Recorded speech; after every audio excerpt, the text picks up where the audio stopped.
I finally found Moon Valley Farm. There's a big sign if you don't know. I didn't come that way, but I was sitting at somebody else's house with a very nice dog, I gotta tell you, very friendly.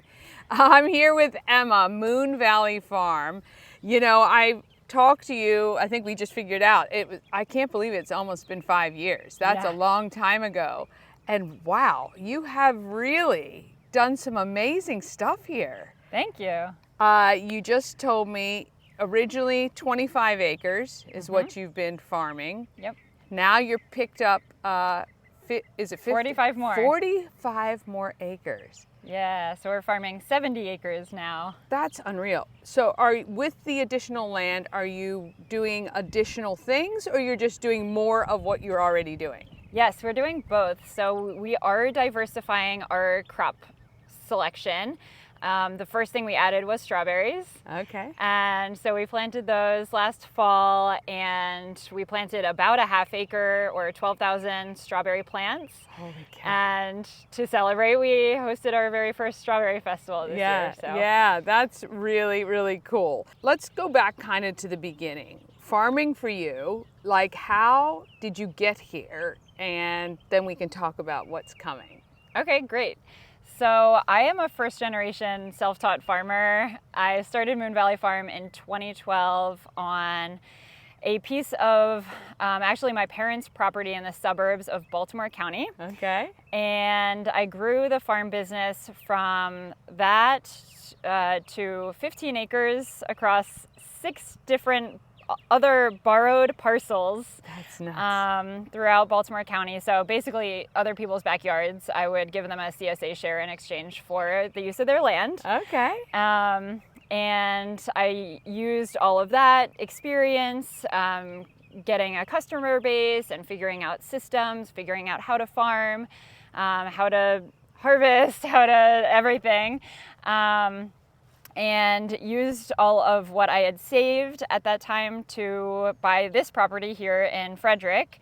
I wanted to buy in Frederick because I love it here. It's gorgeous. I love the Monocacy. I love the mountains. And the town of Frederick is so cute. So yeah. I love all of it. And we sell to Frederick, Baltimore, and DC, and Northern Virginia. So it's pretty equidistant from all of our sales channels as well. So no one in your family farms, and you literally started planting in your parents' backyard. Yes. Were they like, what is happening here? My parents have been the most supportive. They are incredible, and now they've actually retired and live on the farm and do a lot of work on the farm as well. Yeah. So well, that's awesome. Brought the family to the farm. I love it. I love it. Yeah. This is a beautiful property. Thank you. And I know you grow organic, right? Certified organic. When you were telling me on the walk up here of the number of things you're doing, I have no idea how. People say I'm busy. There's no way. What you're doing is just incredible. The expansion, the reach, the different projects. Are you looking for these things, or do they come find you because of what you're doing? Both. Yeah. You know, the more people we communicate with and collaborate with, the more people we're growing food for, the more ideas generated by the community that are also often for the community. Right. So I don't really know how the folks at Lake Linganore thought of us, for example, but that was a cold call. You know, I just got a phone call and they said, can you take and compost our invasive carp? And so we said, sure, yeah, we'll compost it. And so we're doing that. Yeah. How many carp is that? Is that a lot? It was multiple tons, and they brought it over in a dumpster. Yeah, so it was a huge amount. But luckily, we have also a large amount of compostables on the 70 acres, so we were able to make some really large compost piles, and they're doing just fine. Yeah, yeah, and again, what a great way to recycle and use and not let that go to waste when it can help fertilize the ground and stuff like that. Exactly. So we are standing up on the hill. This is what we've got. I mean, lavender? Perennial herbs. Yeah, we have lavender and perennial herbs. A lot of these we plant for beneficial insects. Yeah. So the bronze fennel, for example, is planted because its flowers attract the brachnid wasp. And you see that field right there is tomatoes. So one of tomatoes' biggest problems is the tomato hornworm. But the brachnid wasp parasitizes and kills that. So instead of having to spray for the brachnid wasp, we just plant bronze fennel. And it attracts the pollinators, and it naturally does that. So it's saving us money, and it's bringing me joy too, because it's pretty. It is pretty. It is pretty. And then this is all it's used for then? Yeah, pretty much basically. To attract and keep pollinators. Yeah. So we have a big apiary on the farm managed by Chesapeake Queen Company. Okay. And so that's all those boxes over there. And we really want our bees to pollinate our crops because we are a vegetable farm, but many vegetables are technically fruits and require pollination. Yeah. So if you can attract pollinators on your farm, you can even have increased yields of up to 30%. Wow. So we like to plant things that flower a lot to keep our pollinators here so that we can have better yields.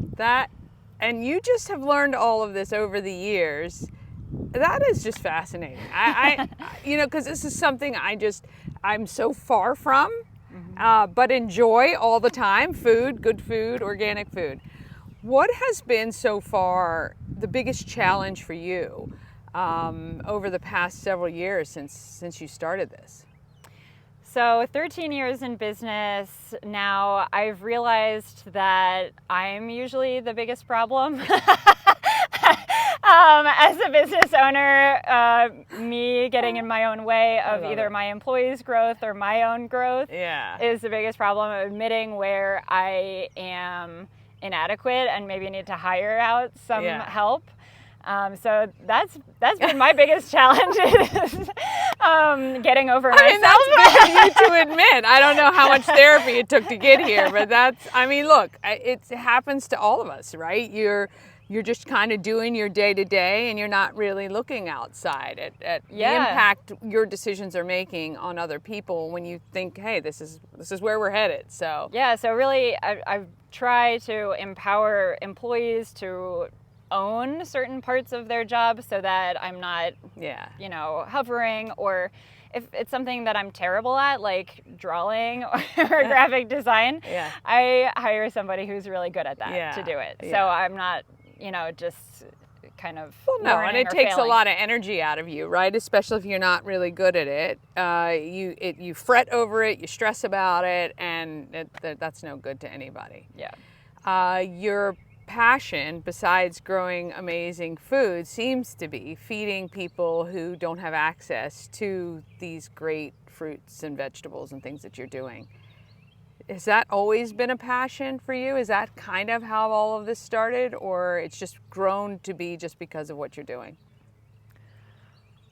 There is such abundance of food on a farm. It becomes really clear that it's cheaper to grow than it is able to get the food to people. And so I always see that there's more food available here, and it is heartbreaking to waste it in the field if you can't afford to have somebody harvest and pack and deliver it, or if you can't figure out who to get it to. Knowing that there's, in Maryland, 30% of people are living with food insecurities. So it's something that I think about all the time out in the fields, and we have developed partnerships with at least 4 or 5 nonprofits that we work with on the regular basis, at least once a month. So we launched a donation subscription program where individuals can help us increase our impact. People can buy for just $1 a day or $30 a month. You can buy a box for those living with food insecurities. And we are partnering with 4 different organizations. So once a week, we're sending it to one organization or the other. CSA members also, instead of putting their share on hold, they can choose to donate their box.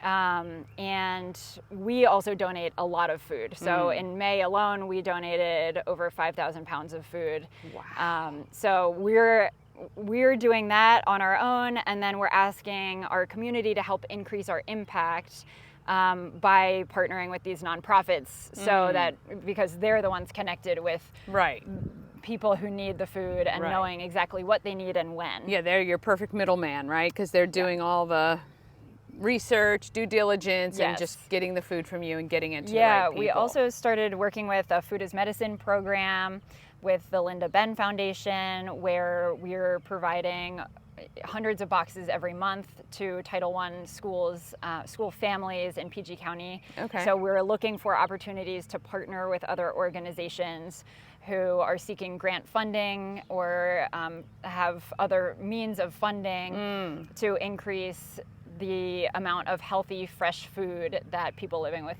food insecurities have access to. And you said you also provide food to schools. There's some schools? Yeah. That's great. Yeah, so we're working with Frederick County and Montgomery County Public Schools.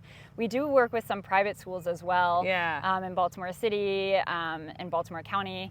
Yeah, that's been a really fun addition the past 4 years or so, starting to work with Frederick County and then Montgomery. We work primarily either with the Fresh Fruits and Vegetable Program, which is trying to increase the amount of fresh fruits and vegetables that kids have access to, and a couple other programs that really help expose children, especially in elementary schools. But we are working with elementary, middle, and high schools as well to just increase exposure. You're doing some more open to the public type events. Yes. Yeah. And opening the farm up has got to be fun. Oh, it's so fun. Yeah, for a while I purchased this property in early 2020. So we spent a lot of time building infrastructure, putting in irrigation, building out our greenhouses, and now we're ready to host. Yay. So we just hosted our first strawberry festival, and in July we're hosting our first tomato festival, and we'll likely be celebrating peaches then too, because it is peak peach season. And then we're doing a chili pepper fest September 21st to celebrate our love of peppers. I love it. Both sweet, seasoning, and spicy peppers. I love it. Yeah. Now the fruit, do you guys grow the fruit here too, or that's with somebody else? No, we're just growing strawberries and some blackberries here. So we are not only a farm, but a food hub. Right. So we are aggregating from around 50 other farms we know and trust, and bakers like Twin Bears Bakery, that we know and trust in the region. So we're offering organic eggs and sourdough bread and gourmet mushrooms and fruit from Smithburg, and all sorts of things like that. And your CSA also incorporates stuff from all of these places you source, which is kind of cool. So let's talk about the CSA, because it's grown exponentially since last I talked to you, but now that you've got the extra acreage, it's important to keep that up. Yes. Because that is your foundation every month, right? It's the people who help support financially to get the stuff. So what does the CSA look like?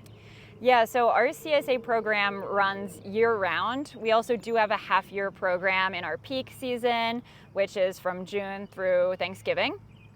And people can sign up for a small, medium, large, weekly, or bi-weekly box. You can change sizes and frequencies at any time. You're never really locked in. You can also join on an ongoing basis. It's pay by the week.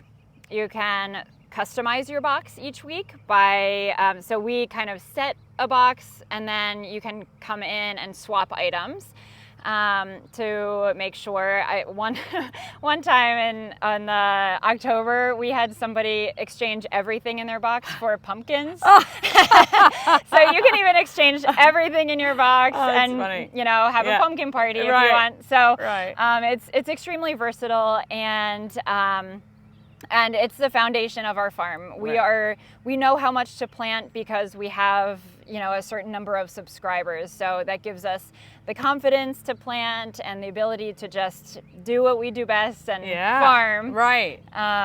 Knowing that we have this customer base. Right. But is there anything else big coming for you? Well, we have some really exciting projects happening. One is our Healthy Soils project with the state of Maryland, which is really helping us with our expansion, making sure that we are prioritizing long-term soil health while we are also getting lots of crops, lots of harvests off of our crops right now. So that is really helping us to make those long-term financial investments in soil health. So that's been really cool. And monitoring our soil health throughout this project.